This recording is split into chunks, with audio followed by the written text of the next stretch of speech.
संगठन का नाम जाता है, यूनियन का नाम जाता है, तो उसको हालत खराब हो जाता है। वो जानता है कि अगर अगला को हम मजदूर नहीं देंगे, मजदूरी नहीं देंगे, तो ना जाने मेरे दरवाजा पर हंगामा भी हो सकता है, आंदोलन भी हो सकता है, जो कि उसका इज्जत जो बचा हुआ है वो भी जाने का डर रहता है। इसीलिए जितने भी मजदूर साथी को कहते हैं, नया भी आया है, जो बहुत साथी ऐसे हैं जो कि जुड़े भी नहीं है संगठन से, वो भी इस हॉल में शामिल है, उनसे हम कहते हैं कि कम से कम इस संगठन को जुड़िए और जुड़ करके ये नहीं कि सिर्फ रहना नहीं, इसको तेजी से विकास के रास्ता पर अपने जैसा पिलर बनाना है, जिससे कि अगला तो कार्यक्रम करे तो ये हॉल में नहीं, इससे बड़ा हो, इससे दुनिया के माहौल में हम लोग कार्यक्रम कर सके। इस खुशी के साथ इस संगठन को आगे बढ़ाना है। और जितने भी महिला साथियां आए हैं उनसे भी कहना चाहते हैं, आप लोग अपनी नजरों से देख लें कि हम लोग किस रास्ते पे चले जा रहे हैं। आप लोग जो जाते हैं कहीं भी अगर धार्मिक कार्यक्रम होता है, शिव चर्चा वगैरह जो होता है, तो ये खाली एक पर्ची देता है या सूचना देता है तो वहाँ चले जाते हैं, लेकिन इस तरह के कार्यक्रम में आपके जिंदगी के बारे में वहाँ कुछ बताया नहीं जाता। लेकिन यहाँ पे आप आते हैं कि यहाँ बहुत सारे भक्ता आएंगे जो आपको जिंदगी कैसे सवरेगा, आपके बच्चे का भविष्य कैसे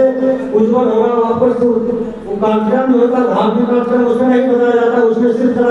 कहा जाता है कि आप संतोष कीजिए, जो भी आपके साथ हो रहा है सब ईश्वर का मर्जी है। लेकिन संगठन के भक्ता आपको सिखाएंगे ईश्वर का मर्जी कुछ नहीं है,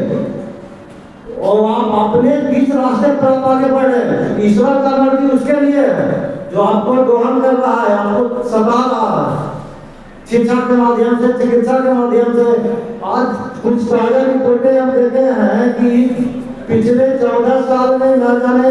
करीब 14,000 से ज्यादा सरकारी स्कूलें बंद कर दिया गया है, सरकारी स्कूल को बंद कर दिया गया है। आखिर इसके पीछे हमारा मारा था, किस पर मजदूर वर्ग को सरकारी स्कूल को बंद करके प्राइवेट स्कूल को प्रोत्साहित किया जा रहा है, उसमें 2,000 4,000 की आपका जो मानसिक किस्त है जो अपने बच्चों जमा नहीं कर पाए। तो हम लोग को बहुत बड़ी आंदोलन की हम लोग को मनसा है कि संगठन को धीरे धीरे आगे बढ़ करके बहुत बड़ा आंदोलन करा करें मजदूर के जब तक।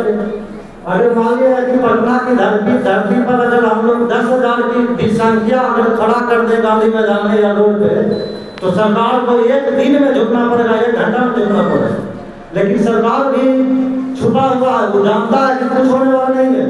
2-4 की भीड़ से कुछ नहीं होगा। इसलिए साथ ही हम लोग इसको